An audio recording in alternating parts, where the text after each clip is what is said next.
Assalamualaikum warahmatullahi wabarakatuh. Salam guru penggerak. Perkenalkan, saya Aikah Maria Ulfa SPD. Saya calon guru penggerak angkatan 11 Kota Pekanbaru. Saya bertugas di SD Negeri 104 Pekanbaru. Di video kali ini saya akan melakukan aksi nyata dari modul 1.4 tentang budaya positif. Selamat menyaksikan.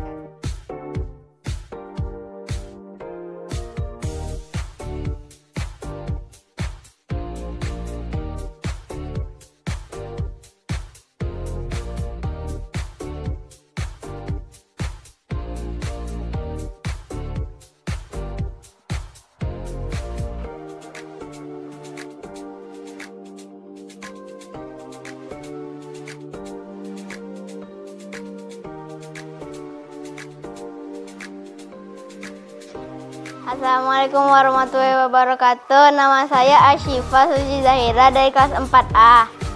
Assalamualaikum warahmatullahi wabarakatuh. Perkenalkan, nama saya Faridatul Fitriyah. Saya dari kelas 4A.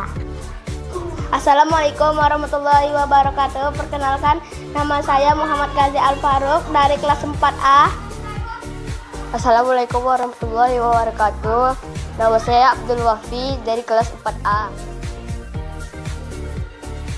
Perasaan saya saat membuat keyakinan kelas, saya merasa senang. Perasaan saya waktu membuat keyakinan kelas senang. Perasaan saya pas membuat keyakinan kelas, saya senang.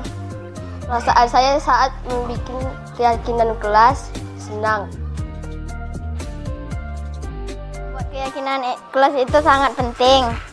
Menurut saya, membuat keyakinan kelas itu penting. Menurut saya, bikin keyakinan kelas itu sangat penting. Menurut saya, membuat keyakinan kelas itu penting. Membuat keyakinan kelas itu penting supaya kelas tertib dan aman. Menurut saya, membuat keyakinan kelas itu penting karena supaya kelas menjadi tertib, nyaman, dan saya pun disiplin. Penting karena biar semua anak-anak biar tidak ribut. Keyakinan kelas itu penting supaya kelas bersih, damai, dan tidak saling membuli. Nama saya Azam. Setelah saya berdiskusi dengan Bu Aika, saya semakin paham tentang keyakinan kelas, yaitu melaksanakan piket. Halo, nama saya Azhar. Saya berdiskusi bersama Bu Aika dengan keyakinan kelas. Saya paham dan sopan santun dan menghargai teman. Bu, jadi tujuan saya ke sini mau izin dengan Ibu. Kemarin saya sudah belajar di pendidikan guru penggerak. Itu saya belajar tentang budaya positif dan sudah saya terapkan kemarin di sekolah. Jadi untuk tugasnya itu ada namanya aksi nyata. Nah, aksi nyata di modul 1.4 itu adalah melakukan seminar, jadi berbagi praktek baik. Jadi rencana saya nanti saya akan melaksanakan kegiatan praktek baik, yaitu seperti seminar berbagi praktek baik di komunitas belajar sekolah kita. Nah, jadi di situ nanti saya akan mengadakan kegiatan di tanggal 24 Agustus ini, Bu, rencananya di hari Sabtu. Dan yang diikuti semua guru. Jadi saya mau berbagi praktek baik tentang budaya positif di sekolah. Iya. Intinya kan ini kan Mbak Ibu nih melaksanakan kegiatan mereka di SD Negeri 104 yang melibatkan guru yang ada di SD 104. Ya, pada intinya itu kan memang pertama memang tugas dari tuntutan tugas mereka. Yang kedua, Ibu yakin dan percaya pasti tugas ini juga ada kewajiban yang akan diberikan di guru. Jadi intinya Ibu sebagai kepala sekolah SD Negeri 104 pasti akan mengizinkan. Jadi nanti boleh mereka laksanakan sesuai dengan tanggal yang sudah mereka tentukan. Ya, tidak apa-apa. Ya, sukses selalu, semangat. Bismillahirrahmanirrahim. Assalamualaikum warahmatullahi wabarakatuh. Waalaikumsalam warahmatullahi wabarakatuh. Selamat pagi dan salam sejahtera untuk kita semua. Alhamdulillahirrabbilalamin. Wassalatu wassalamu ala asrofil anbiya'i wal mursalin wa ala alihi wa sahbihi rasulillahi ajmain. Amma ba'd. Yang terhormat Ibu Kepala Sekolah Negeri 104 Pekanbaru, Ibu Azimah SPD. Yang kami hormati pemateri kita pada pagi hari ini, Ibu Aikah Mariah Ulfah SPD. Serta Bapak Ibu Majelis Guru dan staf SD Negeri 104 Pekanbaru yang berbahagia. Kami ucapkan terima kasih banyak kepada Bapak dan Ibu yang sudah berkenan hadir dengan semangat yang luar biasa pada kegiatan kita hari ini. Baiklah, untuk mengawali acara kita pada pagi hari ini, marilah kita panjatkan puji dan syukur atas kehadiran Allah Subhanahu wa Ta'ala. Dengan rahmat dan hidayahnya pada pagi hari ini kita dapat berkumpul dalam acara diseminasi budaya positif. Baiklah, perkenankan saya Sabrina menjadi MC dalam kegiatan ini dari awal hingga selesai nanti. Langsung saja kita masuk ke acara pertama kita, yaitu sambutan oleh saya sendiri MC yang sedang berlangsung. Yang kedua yaitu menyanyikan lagu Indonesia Raya yang akan dipimpin oleh Ibu Hernita. Hadirin dimohon untuk berdiri.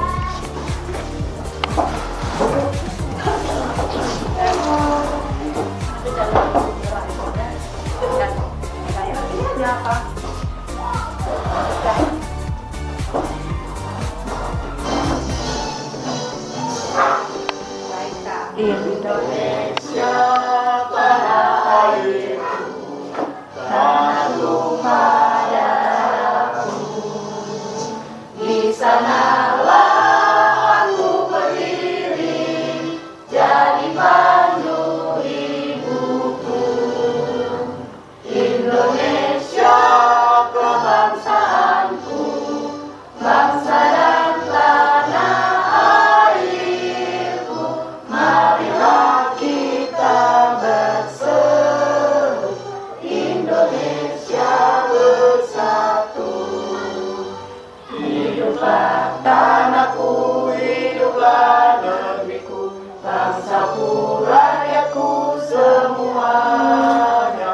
Bangunlah jiwanya, bangunlah badannya untuk Indonesia Raya. Indonesia Raya, merdeka, merdeka, tanahku, negeriku yang ku cinta. Indonesia Raya, merdeka, merdeka, hiduplah Indonesia Raya. Indonesia Raya, merdeka, merdeka, tanahku, negeriku yang ku cinta. Indonesia Raya, merdeka, merdeka, hiduplah Indonesia Raya. Hadirin dipersilahkan duduk kembali.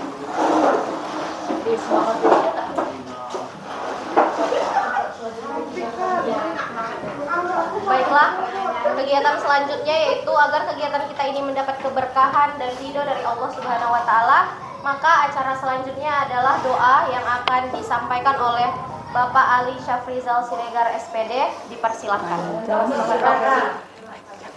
Depan lah, sini depan. Jangan kalah semangat dengan Kevin menyanyikan lagu Indonesia Raya. Mana berdoa? Mau makan. Doa buat.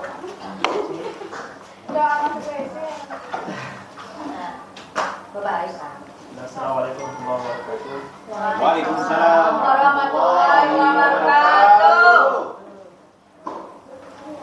A'udzubillahi minasyaitonir rajim. Bismillahirrahmanirrahim. Alhamdulillahirabbil alamin. Wassalamu ala asyrofil mursalin sayyidina Muhammadin wa ala alihi wa sahbihi ajma'in. Allahumma ighfir lana dhunubana wa dhunuba walidina warhamna warhamhum kama rabbawna shighara. جميع المؤمنين والمؤمنات والمسلمين والمسلمات الأحياء منهم والأموات برحمتك يا أرحم الراحمين.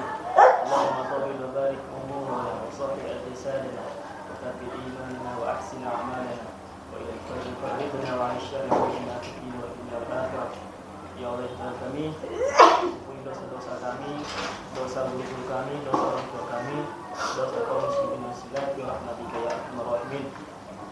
Ya Allah, Tuhan kami, berkahi umur kami, panjangkan umur kami, mudahkan urusan kami, berkahi urusan kami, dekatkan kami kepada kebaikan dan jauhkan kami daripada keburukan.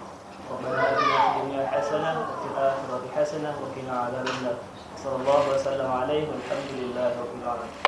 Assalamualaikum warahmatullahi wabarakatuh. Waalaikumsalam warahmatullahi wabarakatuh. Amin, amin, amin ya robbal alamin. Terima kasih kami ucapkan kepada Pak Ali.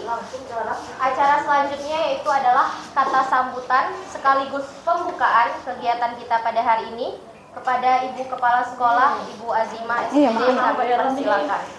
Tanpa pemberitahuan. Mantap kali lah ya.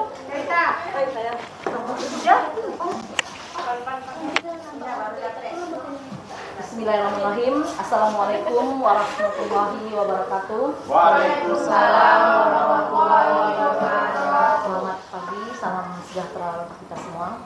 Alhamdulillah, alhamdulillah, wassalatu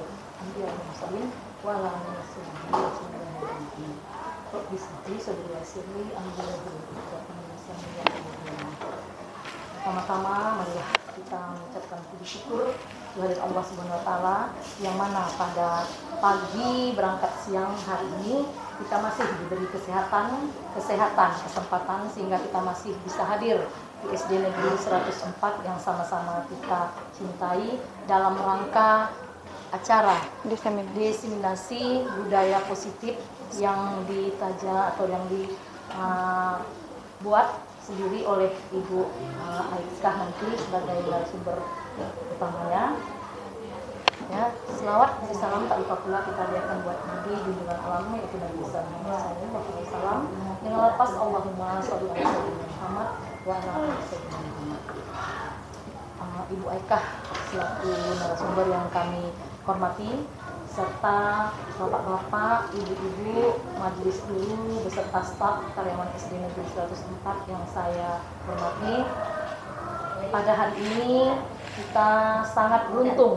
Kalau menurut saya, keberuntungan kita saat ini mengapa kita bisa menyelenggarakan seminar sendiri di SD Negeri 104 ini.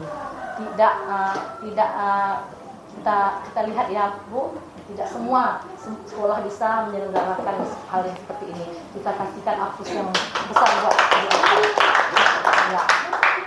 Ibu Eka yang kami hormati. Kami di SD Negeri 104 ini mengucapkan ribuan terima kasih. Selain ini adalah kepentingan utama untuk Bu Eka dalam rangka dalam kegiatan Bu Eka yaitu untuk seminar untuk guru penggerak angkatan ke-11. Kami di sini juga mungkin sangat butuh yang namanya hal seperti ini. Apalagi mungkin nanti akan dapat sertifikatnya mungkin dibuat Bu Eka. Jadi kita juga beruntung di SD ini memiliki seorang guru seperti Bu Eka. Mudah-mudahan ada Bu Eka yang lainnya. Amin. Ya Bu, jangan mungkin kalau kita sudah ada telat ya Bu, jangan terlambat kalau buat kami. Tapi buat kalian semua, Ibu yakin dan percaya ini bukanlah akhir dari segala-galanya, tapi awal dari keberhasilan bapak-bapak ibu-ibu di sini.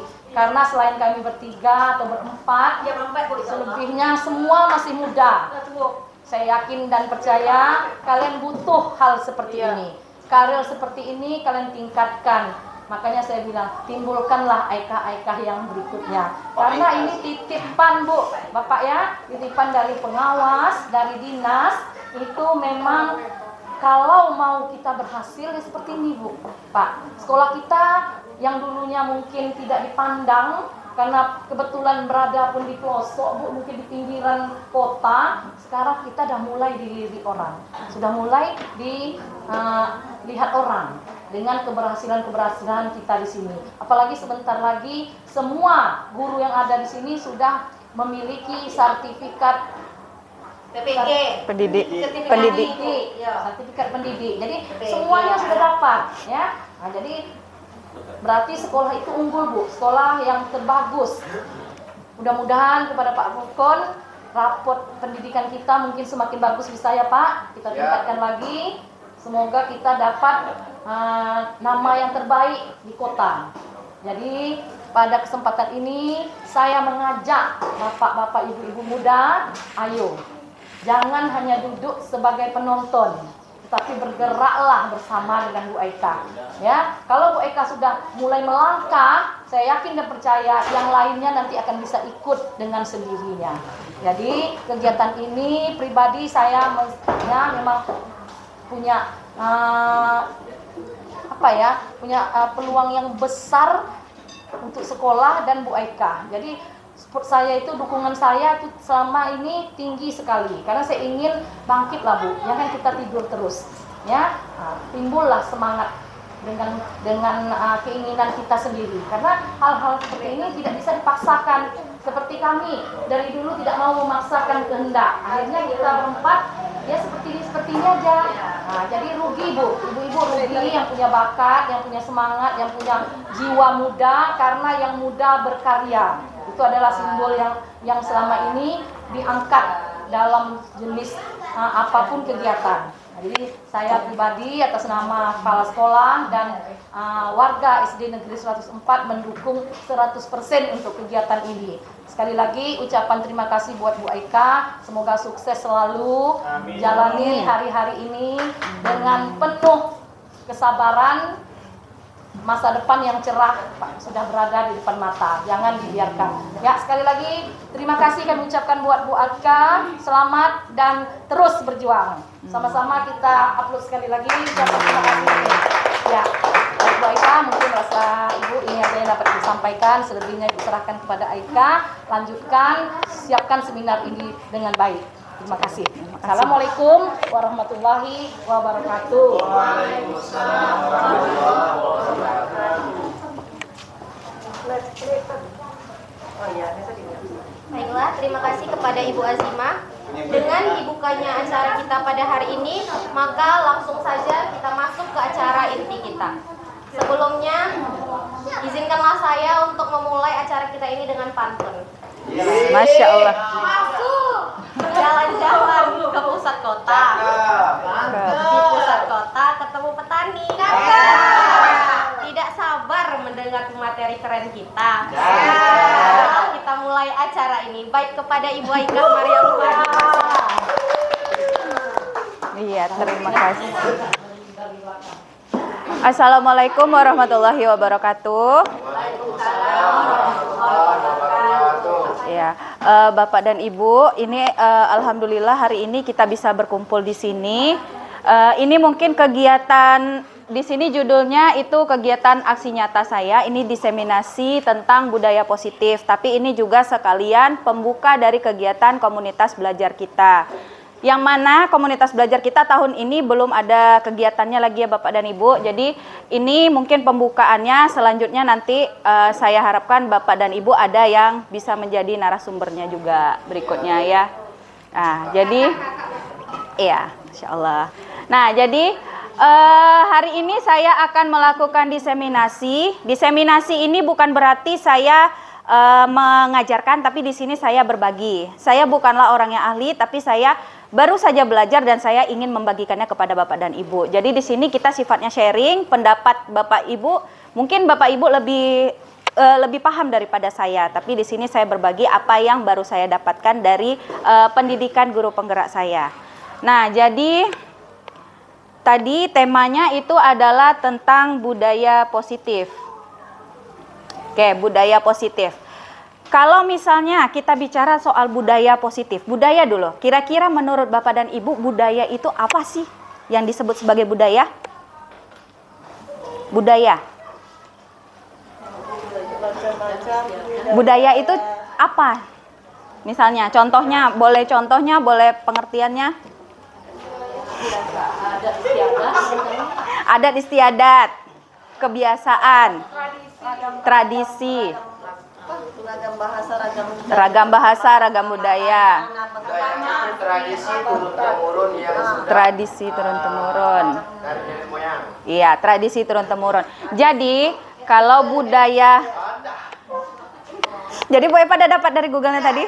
Udah apa Bu Epa? Ulang lagi. Cara hidup yang berkembang dan diwariskan dari generasi ke generasi. Nah, itu dia jawabannya. Masya Allah, tepuk tangan dulu, beri aplaus.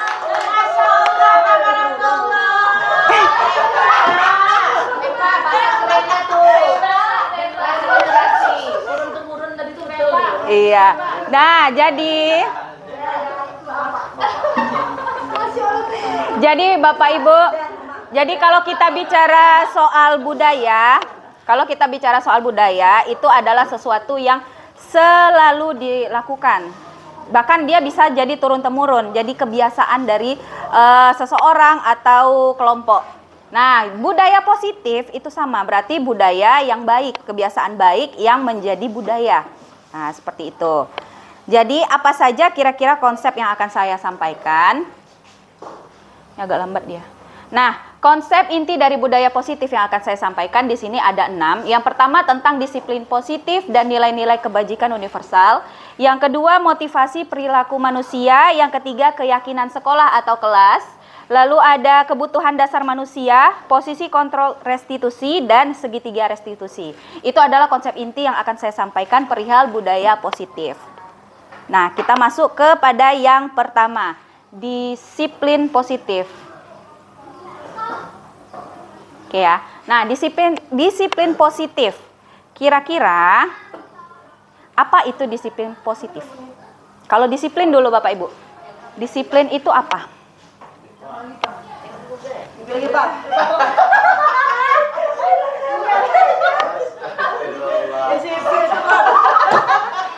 Disiplin.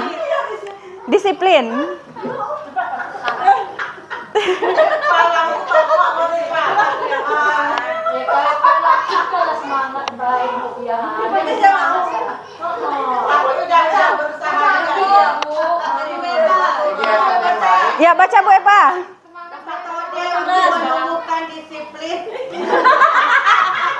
pada anak-anak menggunakan Nah, itu dia. Ya. Dah. Boleh. Boleh, Bu. Boleh, Bu. Boleh.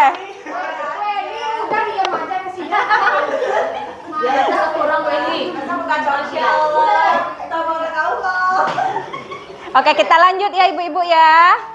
Nah, jadi disiplin positif itu merupakan suatu cara penerapan disiplin yang mengajarkan anak untuk menjadi seseorang yang bertanggung jawab dan menumbuhkan kesadaran diri bahwa segala tindakan yang dilakukan berdasarkan nilai-nilai kebajikan.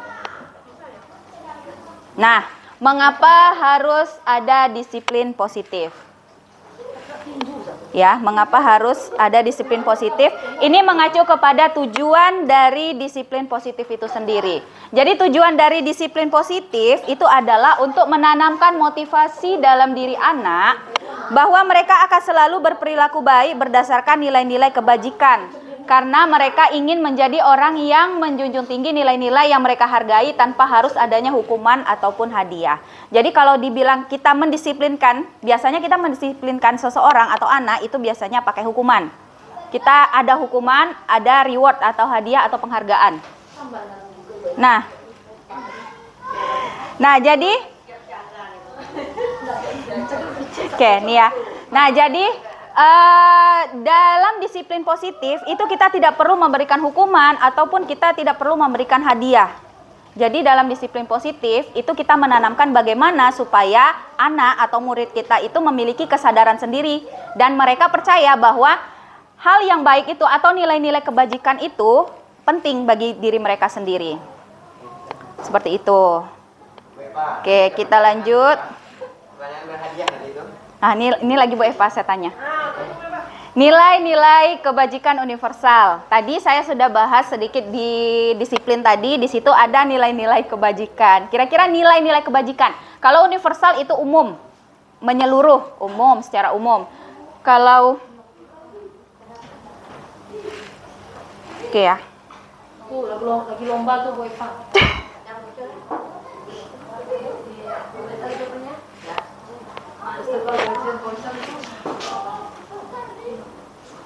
Bentar ya. Jadi apa tadi Bu Epa? Apa? Nilai-nilai kebajikan Bu Epa? Ya, itu berupa antara lain keadilan, keselamatan, tanggung jawab, kejujuran, rasa syukur, lurus hati, banyak lagi. Macam mana lain. pakai bahasa Indonesia yang benar ya Bu? Iya, jadi nilai-nilai kebajikan itu adalah nilai-nilai atau hal-hal positif, sifat-sifat positif yang baik, yang kita yakini. Nah, seperti itu. Nah, jadi apa itu nilai-nilai kebajikan? Agak lambat dia. Nah, nilai-nilai kebajikan itu adalah sifat-sifat positif manusia yang merupakan tujuan mulia yang ingin dicapai oleh setiap individu. Jadi, menurut seorang ahli bernama Diane Gosen, dengan mengaitkan nilai-nilai kebajikan yang diyakini seseorang, maka motivasi dari dalam dirinya akan terbangun dan menggerakkan dirinya untuk mencapai tujuan mulia yang diinginkan. Contohnya seperti ini. Misalnya kita beribadah, mau itu sholat, mau itu ke gereja, atau kegiatan ibadah lainnya. Ketika kita menganggap bahwa itu baik, apakah kita sholat karena diberi hadiah? Tidak kan? Dan apakah kita sholat karena takut dihukum oleh orang tua kita? Tidak. Nah, jadi kita paham bahwa ketika kita melakukan ibadah, itu berarti kita telah melakukan hal yang kita anggap baik, hal yang benar. Kita akan melakukannya sendiri tanpa harus adanya hukuman atau adanya penghargaan ataupun hadiah ataupun pujian seperti itu. Jadi, dengan mengaitkan nilai-nilai kebajikan ini bisa menjadi motivasi bagi murid kita supaya mereka bisa menjadi individu yang lebih baik lagi. Apa saja contoh nilai-nilai kebajikan? Jadi Bapak Ibu, contoh dari nilai-nilai kebajikan itu ada banyak. Ada banyak sebenarnya. Hampir setiap instansi itu mengeluarkan berbagai contoh dari nilai-nilai kebajikan. Contohnya nilai kejujuran, lalu tanggung jawab, percaya diri, rasa kemanusiaan, itu adalah beberapa contoh dari nilai-nilai kebajikan. Namun karena kita berada di instansi pendidikan dan di kurikulum kita itu ada namanya profil pelajar Pancasila. Jadi yang akan kita terapkan pada murid kita itu adalah nilai-nilai berdasarkan profil pelajar Pancasila. Nilai-nilai pada profil Pancasila itu berasal dari nilai-nilai yang ada di Pancasila.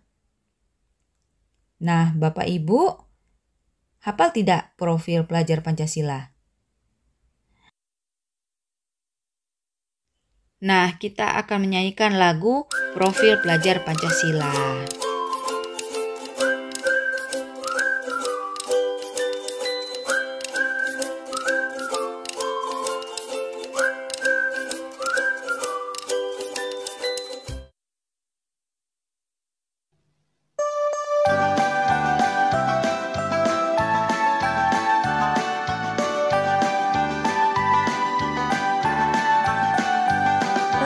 Belajar Pancasila, beriman dan bertakwa pada Tuhan yang Esa dan berakhlak mulia, berkebinekaan global, gotong royong mandiri, kreatif dan bernalar kritis.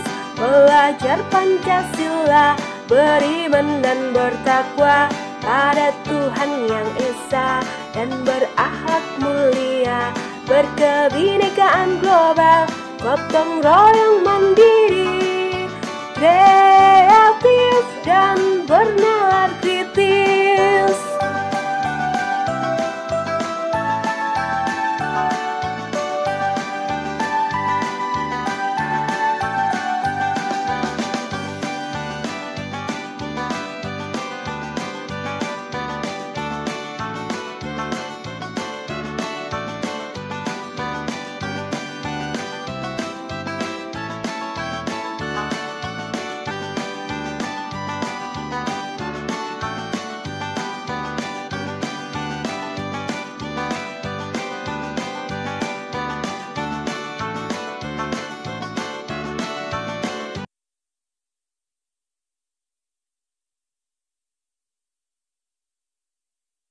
Nah, jadi profil pelajar Pancasila itu ada 6. Yang pertama, beriman bertakwa kepada Tuhan Yang Maha Esa dan berakhlak mulia.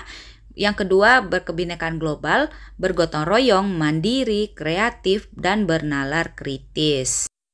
Jadi misalnya kita akan menerapkan suatu budaya positif. Jadi nilai-nilai kebajikan tadi akan digunakan untuk keyakinan kelas. Nah, jadi nanti akan saya contohkan bagaimana membuat keyakinan kelas untuk menerapkan budaya positif. Untuk penerapannya, beriman, bertakwa pada Tuhan Yang Esa dan berakhlak mulia. Nah, ini mengajarkan bahwa bagaimana hubungan kita dengan Tuhan. Nah, apa contohnya? Berdoa. Nah, kalau di sekolah itu berdoa sebelum dan sesudah belajar, mengucapkan salam. Nah, seperti itu. Lalu yang kedua itu berkebinekaan global. Itu berarti bagaimana rasa cinta tanah air kita dan bagaimana kita menerima budaya luar tapi tetap toleransi. Berikutnya yang ketiga itu bergotong royong. Bergotong royong berarti itu adalah bekerja sama, bergotong royong, bekerja sama seperti itu. Nah, lalu ada mandiri. Mandiri bukan mandi sendiri ya. Mandi sendiri memang mandiri tapi bukan itu. Nah, mandiri itu berarti seseorang itu bisa bertanggung jawab kepada dirinya sendiri, mengembangkan dirinya sendiri. Lalu ada kreatif. Kreatif itu menciptakan inovasi hal-hal baru. Nah, berikutnya bernalar kritis. Bernalar kritis itu bisa menjadi seseorang yang berpikir kritis, bisa berpikir ke depannya. Jadi ini bisa kita terapkan karena berkaitan dengan kurikulum kita, yaitu kurikulum Merdeka.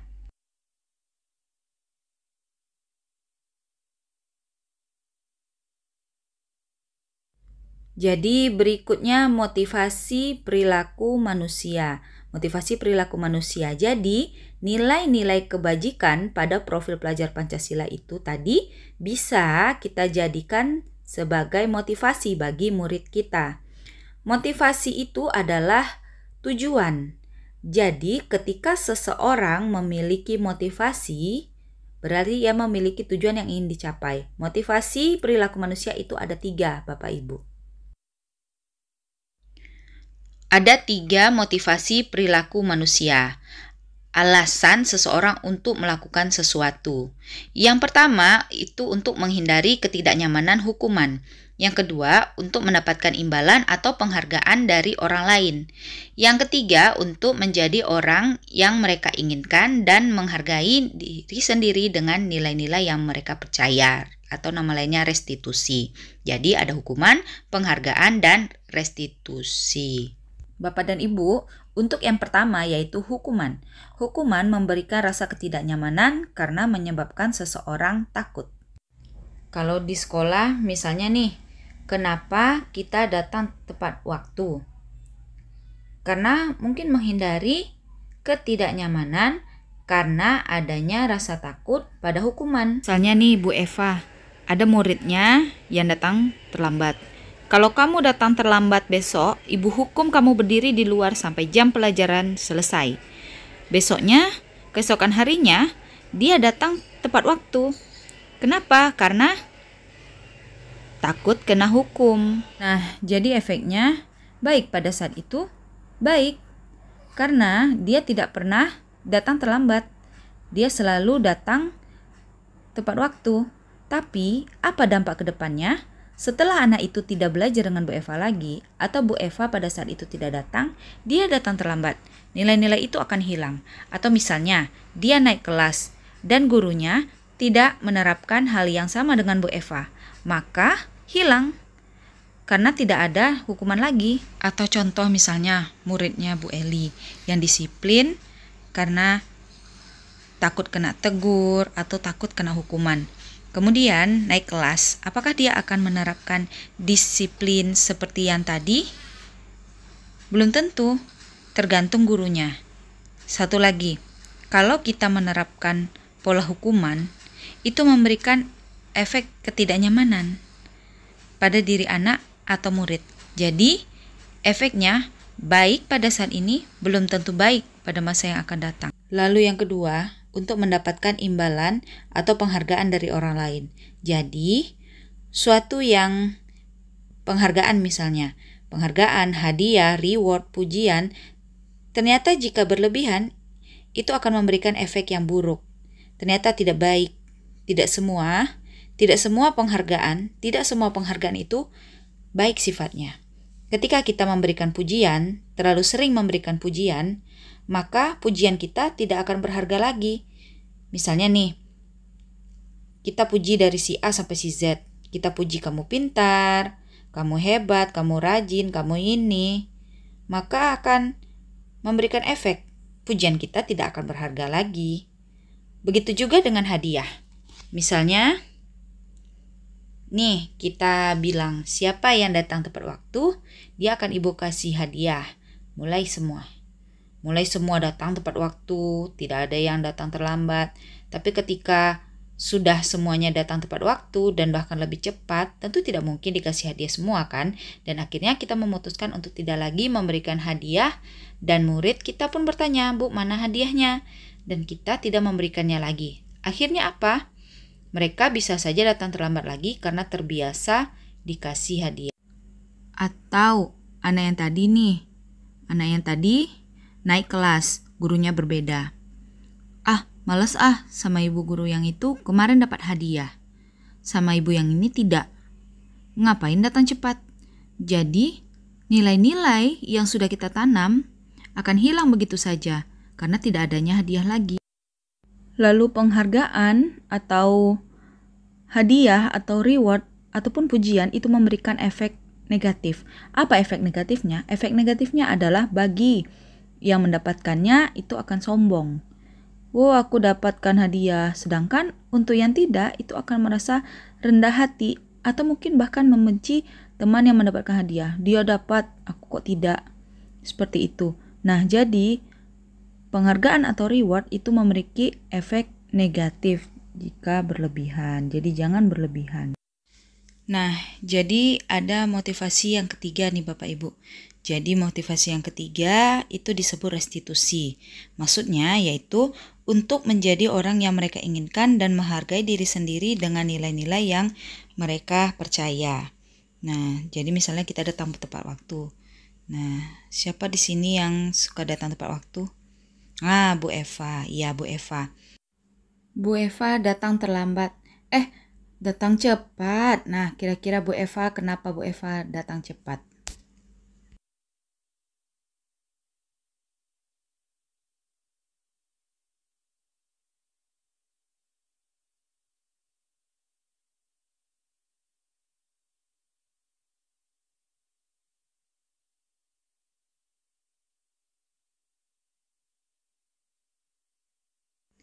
Jadi Bu Eva tidak takut?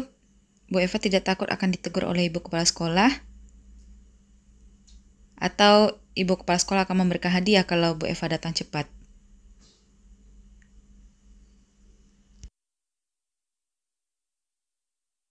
Nah, jadi dengan adanya motivasi ini, kita akan memiliki kesadaran bahwa kalau kita terlambat, maka kita akan menjadi orang yang tidak bertanggung jawab.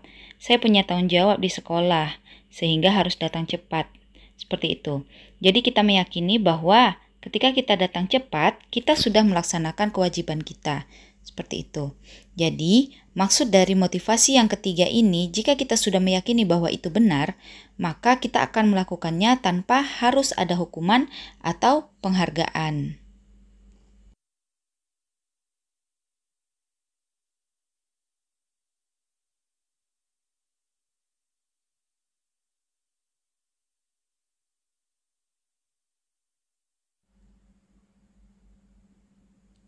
Nah, jadi berikutnya adalah keyakinan sekolah atau keyakinan kelas. Keyakinan sekolah atau keyakinan kelas itu adalah salah satu cara yang bisa dilakukan untuk menerapkan budaya positif di sekolah atau di kelas. Nah, jadi Bapak dan Ibu, keyakinan sekolah atau keyakinan kelas ini biasanya dibikin di awal tahun ajaran. Nah, biasanya tuh di masa MPLS atau pengenalan lingkungan sekolah. Nah, itu biasanya ada waktu 1 minggu. Nah, buatlah keyakinan kelas atau keyakinan sekolah ini, Bapak Ibu.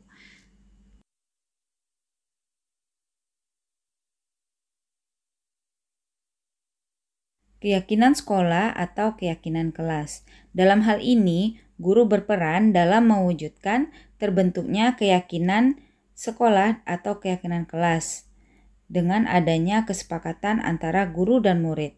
Jadi Bapak dan Ibu, kemarin saya sudah membuat kesepakatan kelas selama 2 hari.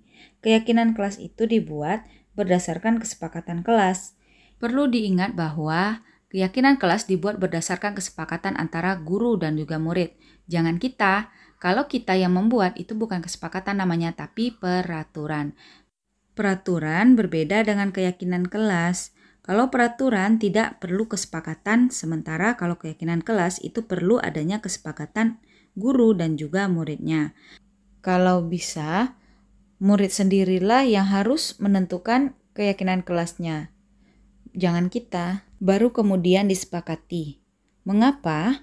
Karena dengan kita memberikan mereka kesempatan untuk menentukannya sendiri, maka mereka akan bertanggung jawab untuk melaksanakannya.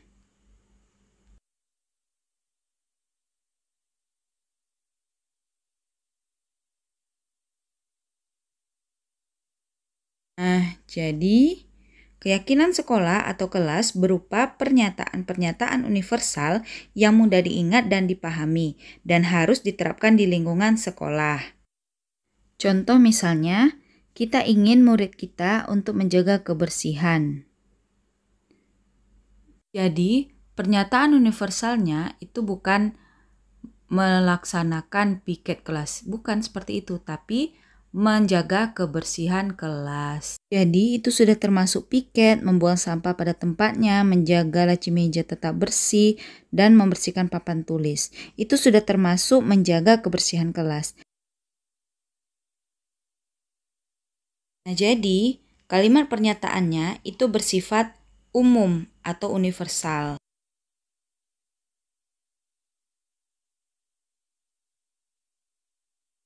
Bagaimana cara membuat keyakinan kelas? Nah, jadi Bapak dan Ibu, saya sudah membuat keyakinan kelas. Seperti ini dia.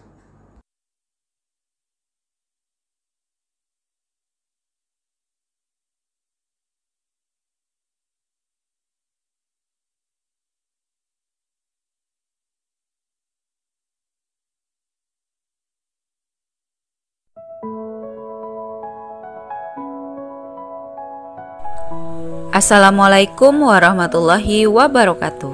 Saya Aikah Maria Ulfa SPD, calon guru penggerak Angkatan 11 Kota Pekanbaru yang bertugas di SD Negeri 104 Pekanbaru. Video ini adalah bagian pertama dari kegiatan aksi nyata modul 1.4 yang telah saya terapkan di tempat saya bertugas, yaitu di kelas 4A SD Negeri 104 Pekanbaru. Waktu pelaksanaan. Kegiatan aksi nyata ini saya laksanakan selama 2 hari, yaitu pada tanggal 6 sampai dengan 7 Agustus 2024. Tahap pelaksanaan. Ada 6 tahapan yang saya lakukan dalam pembuatan keyakinan kelas ini. Tahapan pertama yaitu pengenalan keyakinan kelas. Tugas dari guru pada tahapan ini adalah menjelaskan terlebih dahulu tentang keyakinan kelas dan tujuan membuatnya.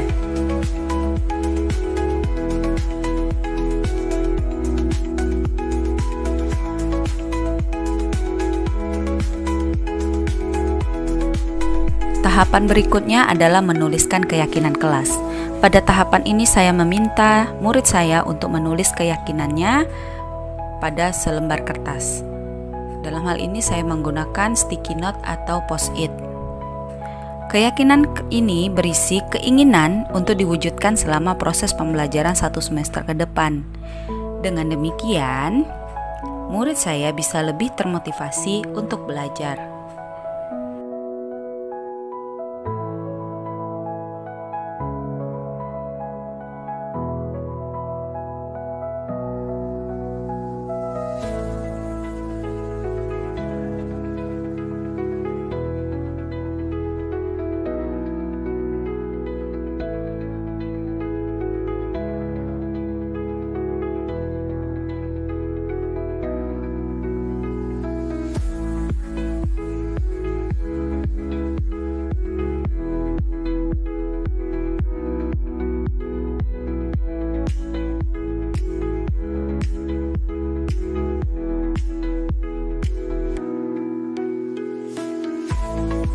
Tahapan berikutnya adalah membahas keyakinan kelas yang telah ditulis.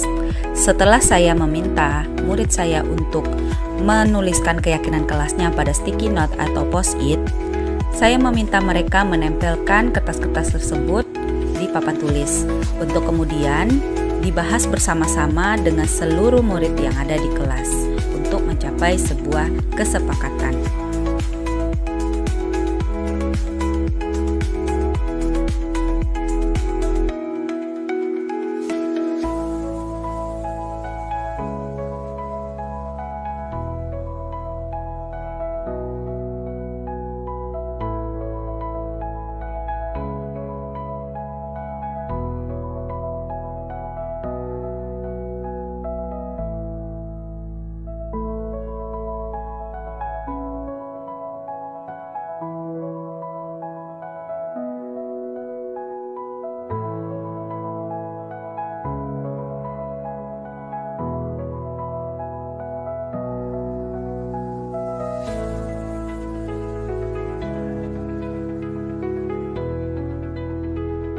Dua tahapan berikutnya adalah memilah keyakinan kelas, lalu kemudian mengubah keyakinan kelas agar menjadi kalimat positif.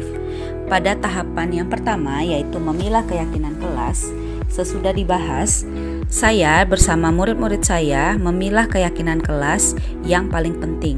Caranya adalah dengan mengambil salah satu keyakinan yang paling universal jika ada dua tulisan sejenis. Lalu kemudian mengubah keyakinan kelas agar menjadi kalimat positif. Jika saya dan murid saya sudah selesai memilah, maka keyakinan kelas yang telah dipilih diubah menjadi kalimat yang positif. Kalimat positif dapat lebih mudah diterima oleh murid daripada kalimat negatif.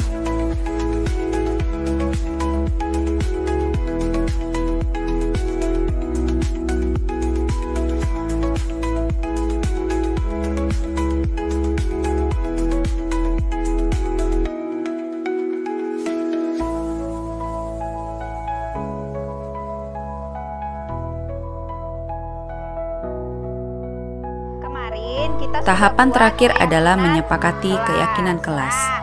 Berikut adalah prosesnya. Ini dia keyakinan kelas yang sudah dibuat kemarin. Nah, keyakinan kelas berapa kita? Kelas 4A. Kita lihat yang pertama. Bertanggung jawab menjaga kebersihan kelas. Ya, yang pertama kebersihan, bertanggung jawab menjaga kebersihan kelas. Karena dia namanya adalah keyakinan, maka kalau kamu tidak melakukannya berarti kamu tidak yakin. Kalau kita sudah yakin bahwa bertanggung jawab menjaga kebersihan itu adalah tanggung jawab kita, maka kita akan melakukan itu tanpa harus diingatkan, tanpa harus dipanggil, tanpa harus disuruh. Nah, lalu yang kedua, Menjadi siswa yang disiplin dalam mengerjakan tugas dalam tepat waktu dan mengikuti peraturan sekolah. ya, jadi menjadi siswa yang disiplin. Siswa yang disiplin kita ambil yang mana? Mengerjakan tugas, datang tepat waktu dan mengikuti peraturan sekolah. Coba, ada nggak di sini yang suka terlambat datang? Ada. Nah, jadi kita masuknya jam berapa? Kita masuknya jam berapa? Jam 1. Berarti tidak boleh terlambat. Kalau kamu masih terlambat juga berarti kamu tidak disiplin. Nah, ada tidak yang sering tidak mengerjakan tugas? Yang sering tidak mengerjakan tugas ada enggak? Ada? Siapa? Nggak tahu, berarti nggak ada. Berarti nggak ada. Kalau anak Bu Aika nggak ada yang kayak gitu, rajin-rajin semua. Nah, lalu mengikuti peraturan sekolah, salah satunya seragam. Datang tepat waktu itu juga peraturan sekolah, seragam juga peraturan sekolah. Oke, itu untuk disiplin. Lalu yang ketiga, sikap terhadap teman. Apa? Saling menghargai dan menghormati. Berarti yang suka berkelahi, apakah dia sudah punya keyakinan ini? Berarti dia sudah punya keyakinan ini atau belum? Kalau dia masih sering berkelahi? Belum. Jadi kita harus saling menghargai dan menghormati sesama teman. Lalu ini lagi, Bersikap terhadap guru. Nah, berarti kalau kamu sopan, berbicaranya santun, lalu kamu bersikap yang menghormati guru, berarti kamu sudah menjalankan keyakinan yang. Nah, berikutnya yang terakhir, belajar dengan giat, baik, semangat dan fokus. Kalau kamu masih main-main kayak yang tadi, nah berarti kamu belum menjalankan keyakinan kelas. Oke. Nah, ini dia keyakinan kelas kita supaya semakin yakin. Nah, ini sudah Ibu cetak. Kita nanti akan mencap jari kita. Telunjuk saja. Nanti kita capkan di sini sampai 20. Oke, nanti buat nama di bawahnya. Oke, buat nama di bawahnya. Terserah kamu mau di bagian mana, pokoknya di samping sini sampai ke bawah sini.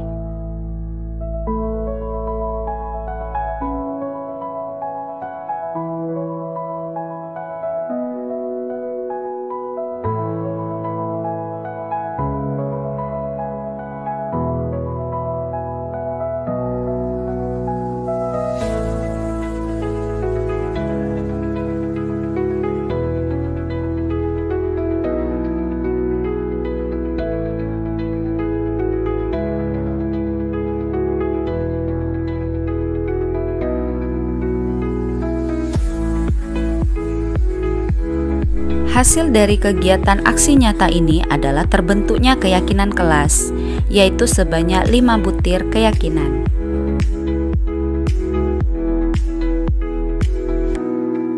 Assalamualaikum warahmatullahi wabarakatuh. Nama saya Asyifa Suci Zahira dari kelas 4A. Assalamualaikum warahmatullahi wabarakatuh. Perkenalkan, nama saya Faridatul Fitria, saya dari kelas 4A. Assalamualaikum warahmatullahi wabarakatuh. Perkenalkan, nama saya Muhammad Gazi Al-Faruq dari kelas 4A. Assalamualaikum warahmatullahi wabarakatuh. Nama saya Abdul Wafi dari kelas 4A. Perasaan saya saat membuat keyakinan kelas, saya merasa senang. Perasaan saya waktu membuat keyakinan kelas senang. Perasaan saya pas membuat keyakinan kelas, saya senang. Perasaan saya saat membuat keyakinan kelas senang. Membuat keyakinan kelas itu sangat penting. Menurut saya membuat keyakinan kelas itu penting. Menurut saya bikin keyakinan kelas itu sangat penting. Menurut saya membuat keyakinan kelas itu penting. Keyakinan kelas itu penting supaya kelas tertib dan aman. Menurut saya membuat keyakinan kelas itu penting karena supaya kelas menjadi tertib, nyaman, dan saya pun disiplin. Penting karena biar semua anak-anak biar tidak ribut. Keyakinan kelas itu penting supaya kelas bersih, damai, dan tidak saling membuli.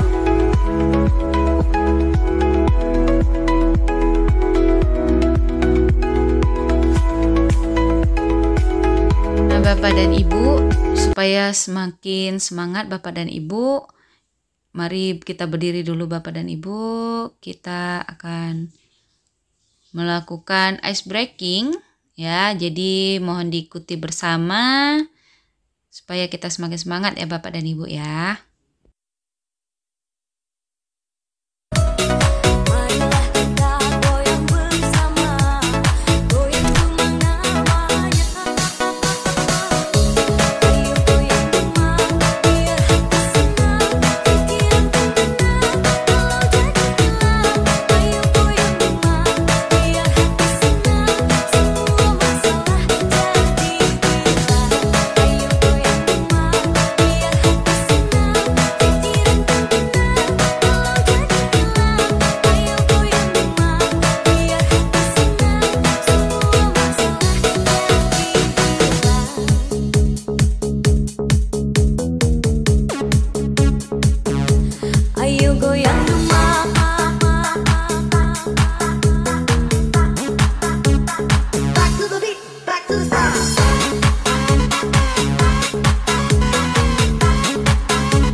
Nah, berikutnya tentang kebutuhan dasar manusia.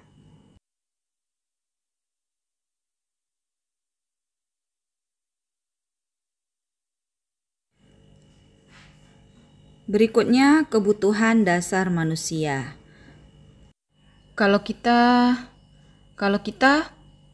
berbicara soal kebutuhan dasar, setiap perilaku yang kita lakukan adalah untuk memenuhi kebutuhan. Kebutuhan misalnya, kenapa kita makan? Karena kita lapar. Kenapa kita tidur? Karena ngantuk, iya. Nah, kedua itu adalah kebutuhan dasar manusia. Setiap manusia merasakan lapar dan setiap manusia merasakan ngantuk. Itulah kebutuhan dasar manusia. Selanjutnya, ketika seorang murid melakukan suatu perbuatan yang bertentangan dengan nilai-nilai kebajikan atau melanggar peraturan, hal itu sebenarnya karena mereka gagal memenuhi kebutuhan dasar mereka. Nah, jadi ketika seseorang melakukan hal baik, berarti kebutuhan dasar mereka terpenuhi. Sedangkan ketika seseorang melakukan hal buruk atau melanggar peraturan, berarti kebutuhan dasar mereka tidak terpenuhi. Nah, misalnya mereka mencuri. Mencuri karena apa? Karena lapar, seperti itu.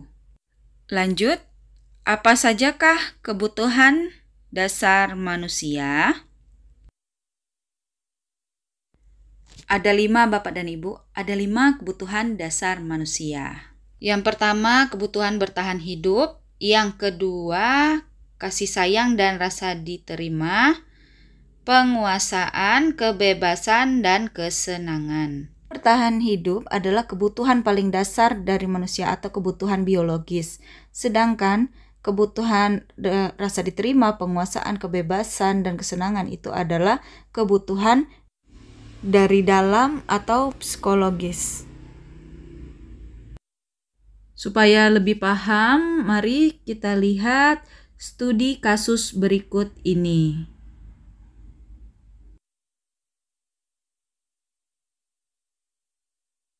Ibu Hernita, guru wali kelas 6A, sedang bingung menghadapi ulah salah satu murid di kelasnya, Robi.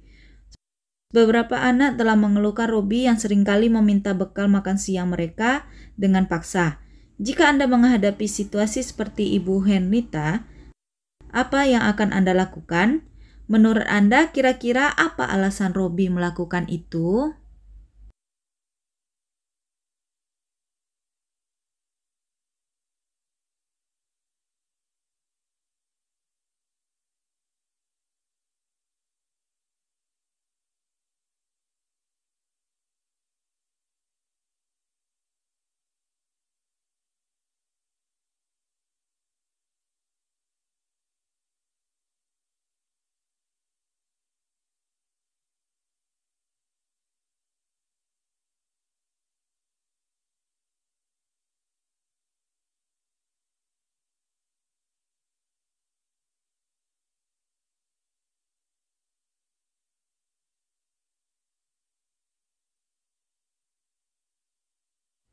Alasan yang pertama yaitu karena ia lapar dan orang tuanya tidak membawakannya bekal.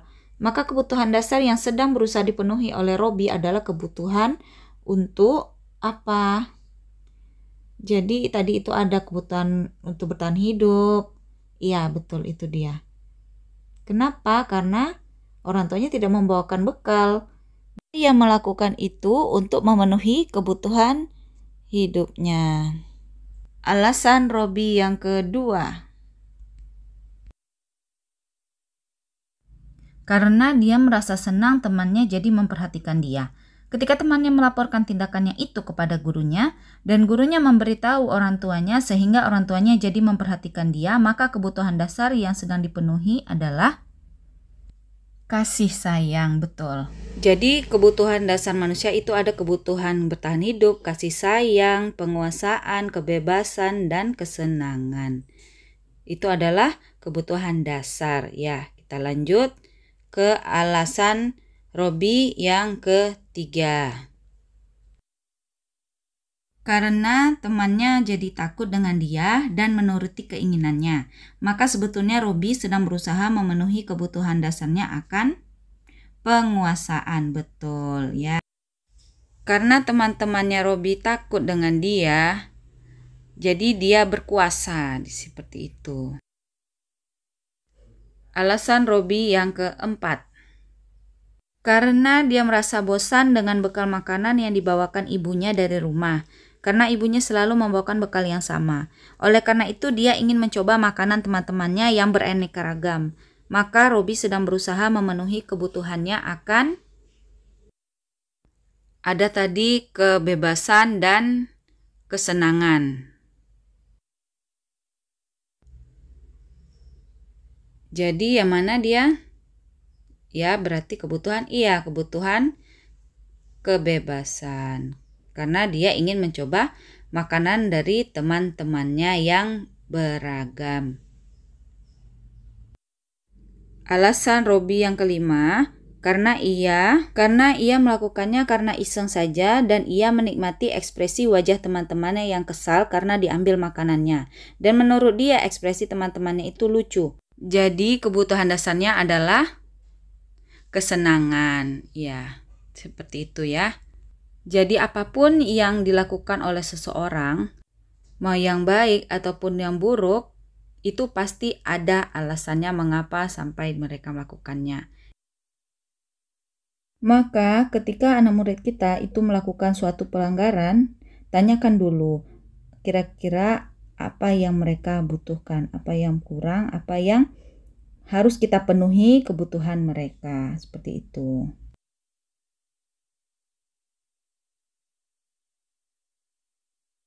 Soal yang saya sampaikan tadi bahwa kita harus mencari tahu dulu apa sih yang terjadi pada murid kita, kebutuhan apa yang belum terpenuhi. Jadi sebagai guru kita harus memiliki posisi. Posisi kontrol inilah yang harus dimiliki oleh setiap guru. Ada 5 posisi kontrol kita sebagai guru. Nah, nanti kita bisa refleksi sendiri berada di mana kita. Yang pertama yaitu guru sebagai penghukum. Yang kedua, guru sebagai pembuat rasa bersalah. Yang ketiga, guru sebagai teman. Yang keempat, guru sebagai pemantau. Yang kelima, guru sebagai manajer.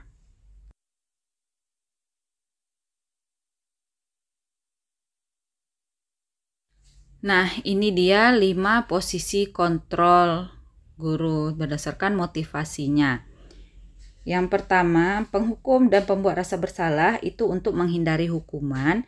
Lalu teman dan pemantau untuk mengharapkan imbalan atau ketergantungan pada orang lain. Dan manajer itu menghargai diri sendiri.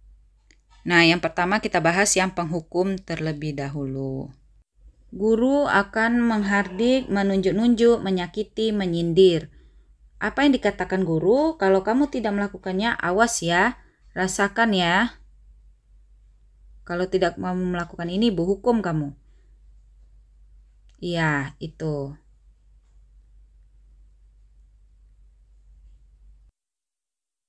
Apa hasilnya? Hasilnya memberontak, menyalahkan orang lain, berbohong. Saya tidak melakukan itu. Padahal ternyata dia melakukan hal itu. Lalu kaitan dengan dunia yang berkualitas. Dunia berkualitas itu berarti dunia yang diimpikannya dan kita berada di luarnya. Murid berkata, biarkan saja, nanti juga marah-marah lagi. Udah biasa tuh, paling juga seperti itu, biarkan aja. Lalu dampaknya mengulangi kesalahan. Berikutnya, pembuat rasa bersalah. Guru berceramah dan mengatakan seharusnya ibu kecewa.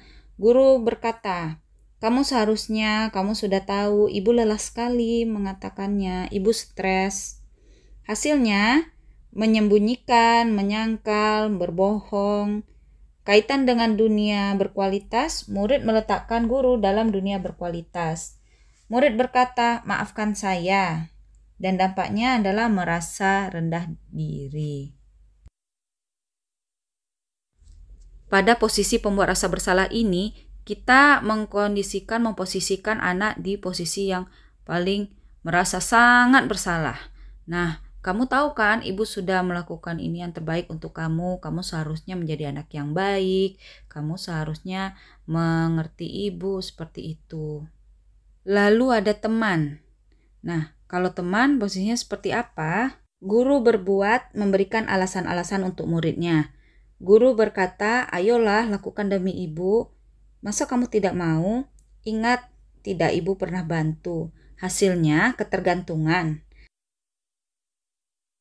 Lalu ketika kita melakukan sesuatu hal yang mengecewakan mereka, mereka berkata, wah, saya pikir bapak atau ibu itu adalah teman saya, ternyata bukan. Dan itulah ketika kita memposisikan diri kita sebagai seorang teman bagi murid kita. Berikutnya posisi kontrol sebagai pemantau. Pada posisi kontrol sebagai pemantau, guru hanya memantau dan mengawasi saja. Jadi hanya mencatat dan menanyakan apa peraturannya. Misalnya, kamu sudah melanggar peraturan seperti itu. Peraturan sekolah kita bagaimana? Nah, jadi peran kita di sini seorang guru adalah hanya menulis, artinya mencatat pelanggaran yang dilakukan tanpa adanya perbaikan kembali. Berikutnya adalah posisi sebagai manajer. Guru berbuat mengajukan pertanyaan-pertanyaan. Guru berkata, apa yang kita yakini? Apa yang bisa kamu kerjakan untuk memperbaiki masalah ini? Di dalam posisi manajer ini, kita memposisikan diri kita bagaimana caranya kita memanajer murid agar dia bisa menyelesaikan permasalahannya sendiri. Jadi murid kita itu tetap bisa menjadi seseorang yang mandiri dan bisa menyelesaikan masalahnya sendiri. Di antara kelima posisi kontrol tersebut, sebaiknya seorang guru menggunakan posisi kontrol sebagai manajer. Sebagai manajer, guru dapat berbuat sesuatu bersama muridnya, mempersilahkan murid untuk bertanggung jawab dan mendukung murid untuk dapat menemukan solusi. Jadi, tidak perlu harus menghukum muridnya.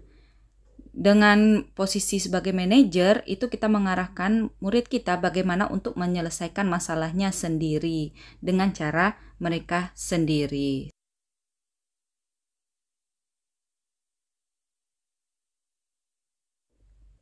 Posisi manajer mengacu pada restitusi yang dapat menjadikan murid sebagai manajer bagi dirinya sendiri, sehingga dapat tercipta identitas positif pada diri murid.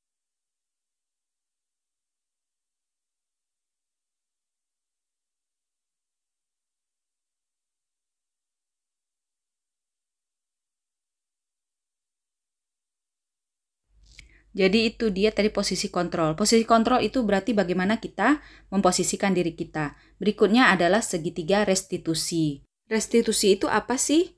Restitusi adalah proses menciptakan kondisi bagi murid untuk memperbaiki kesalahan mereka, sehingga mereka bisa kembali pada kelompok mereka dengan karakter yang lebih kuat.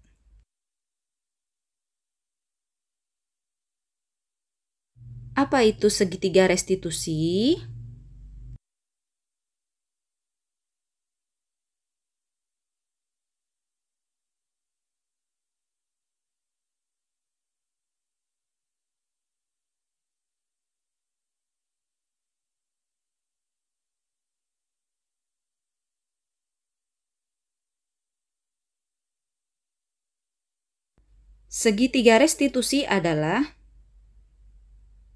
Segitiga restitusi adalah tahapan dalam melakukan restitusi itu sendiri, yang mana tahapannya itu terbagi atas 3 tahap.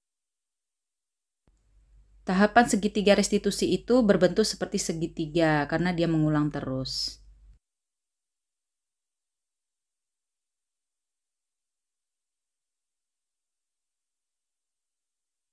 Tahapan dari segitiga restitusi yaitu menstabilkan identitas, validasi tindakan yang salah, dan menanyakan keyakinan. Jadi segitiga restitusi ini kita laksanakan pada murid kita. Nah, kita lihat bagaimana penjelasannya. Yang pertama, menstabilkan identitas. Menstabilkan identitas dilakukan berdasarkan prinsip bahwa membuat kesalahan adalah bagian dari proses pembelajaran yang nantinya akan menggeser identitas gagal ke arah identitas sukses.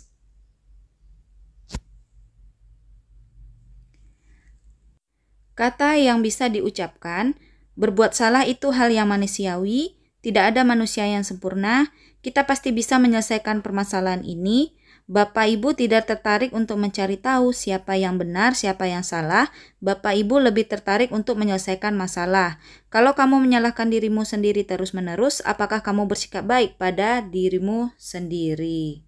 Jadi pada tahap ini kita ingin mengatakan kepada murid bahwa tidak masalah melakukan sebuah kesalahan seperti itu. Validasi tindakan yang salah.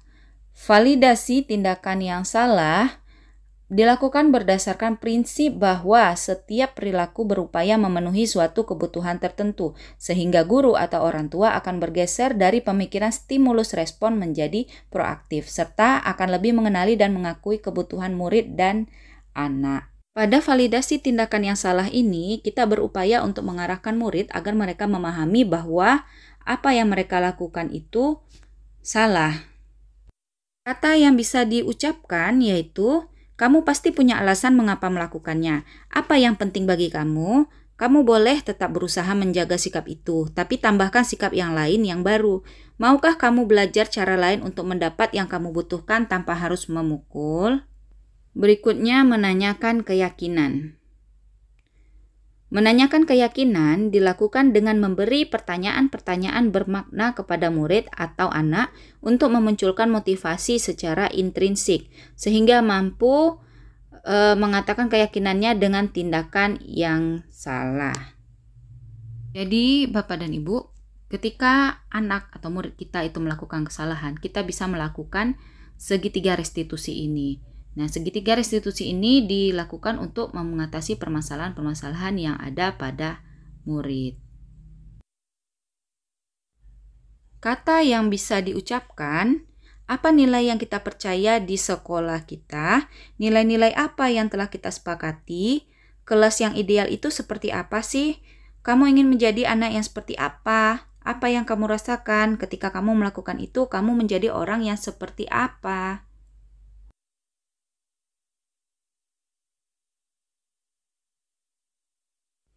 Nah, jadi Bapak dan Ibu, saya telah menerapkan segitiga restitusi pada 2 orang murid saya.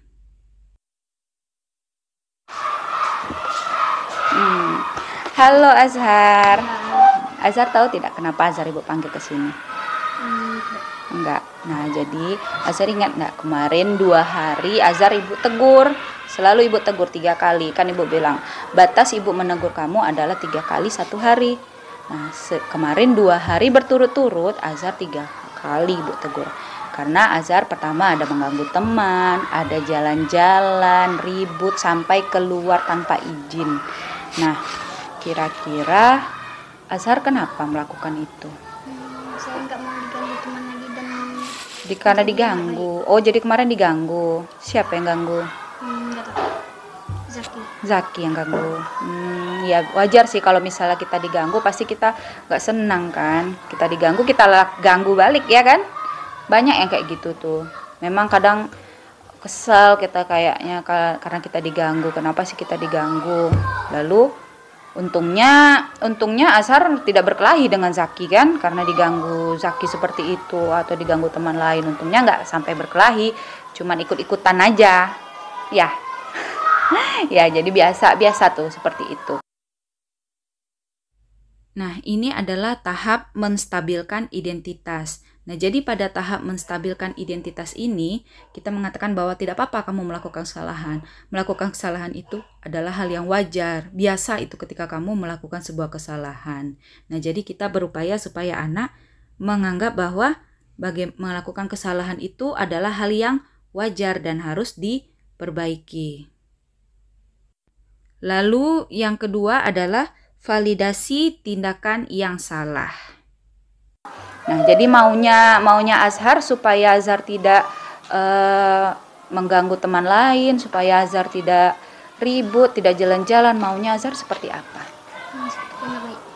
Iya, tidak mau Ini diganggu adalah lagi. tahap validasi tindakan Azhar yang mau jadi anak salah. yang baik ya, Pada tidak mau tahap diganggu ini, lagi seperti itu guru ya. berupaya untuk memastikan bahwa murid paham bahwa apa yang dilakukan itu salah dan dia bisa memperbaikinya. Jadi, kita hanya berupaya untuk mengarahkan bagaimana murid kita untuk dapat menyelesaikan permasalahannya. Begitu. Iya. Nah, kemarin Azhar ingat tidak, kita sudah buat keyakinan kelas. Nah, keyakinan kelas itu ada namanya sikap terhadap teman, ada sikap terhadap guru. Kalau sikap terhadap teman yang seperti apa kemarin di keyakinan kelas kita? Baik. Lalu?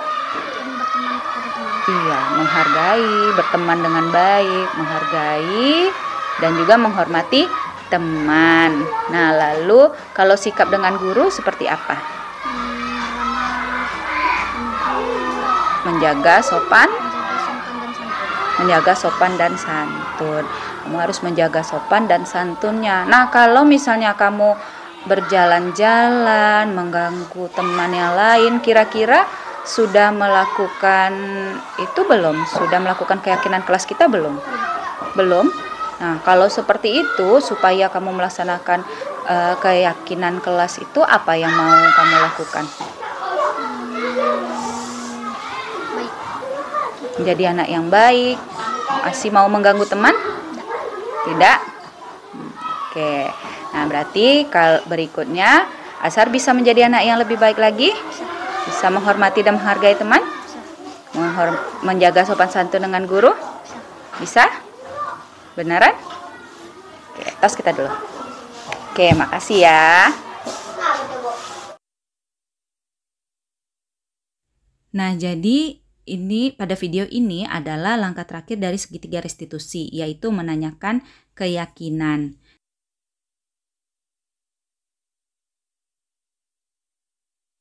Lalu kita tanyakan, apa yang akan kamu lakukan untuk memperbaiki kesalahan ini? Bagaimana kamu bisa memperbaiki kesalahan kamu ini? Itu dia untuk menanyakan keyakinan. Jadi, itu dia tadi tentang budaya positif. Nah, jadi apabila ada Bapak dan Ibu yang ingin bertanya, nanti saya persilakan. Saya kembalikan kepada moderator. Maaf, salah, saya kembalikan kepada MC.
Assalamualaikum warahmatullahi wabarakatuh.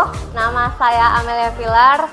Di sini saya sudah melakukan diseminasi budaya positif. Nah, setelah saya mengikuti acara tadi, kelihatannya sangat bahagia, sangat berpositif bagi saya. Semoga hal-hal yang seperti ini bisa saya lakukan di dalam kelas yang akan saya ciptakan sendiri di dalam kelas saya. Oke, sekian dari pesan saya. Semoga anak-anak generasi selanjutnya bisa melakukan hal-hal seperti ini selanjutnya. Terima kasih. Assalamualaikum warahmatullahi wabarakatuh. Nama saya Furqon, sebagai guru bidang studi di SD Negeri 104 Pekanbaru ini. Terima kasih kepada Ibu Aika sebagai hari ini sudah menyajikan materi untuk kami semua, sehingga pada hari ini ilmu yang diberikan kepada kami semuanya dapat bermanfaat. Yang dari pertamanya kami tidak tahu gimana cara langkahnya diseminisasi budaya positif ini, sehingga dengan adanya seminar seperti ini yang dibuat, kami bisa paham, bisa tahu untuk menerapkannya nanti di kelas-kelas dan juga di sekolah yang kami cintai ini. Mungkin itu saja.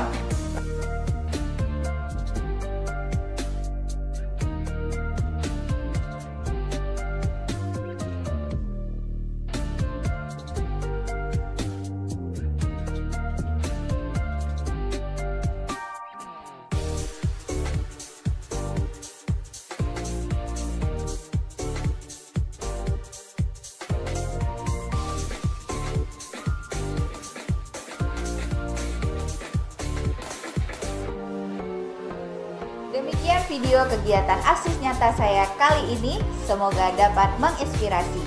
Salam guru penggerak, tergerak, bergerak, dan menggerakkan.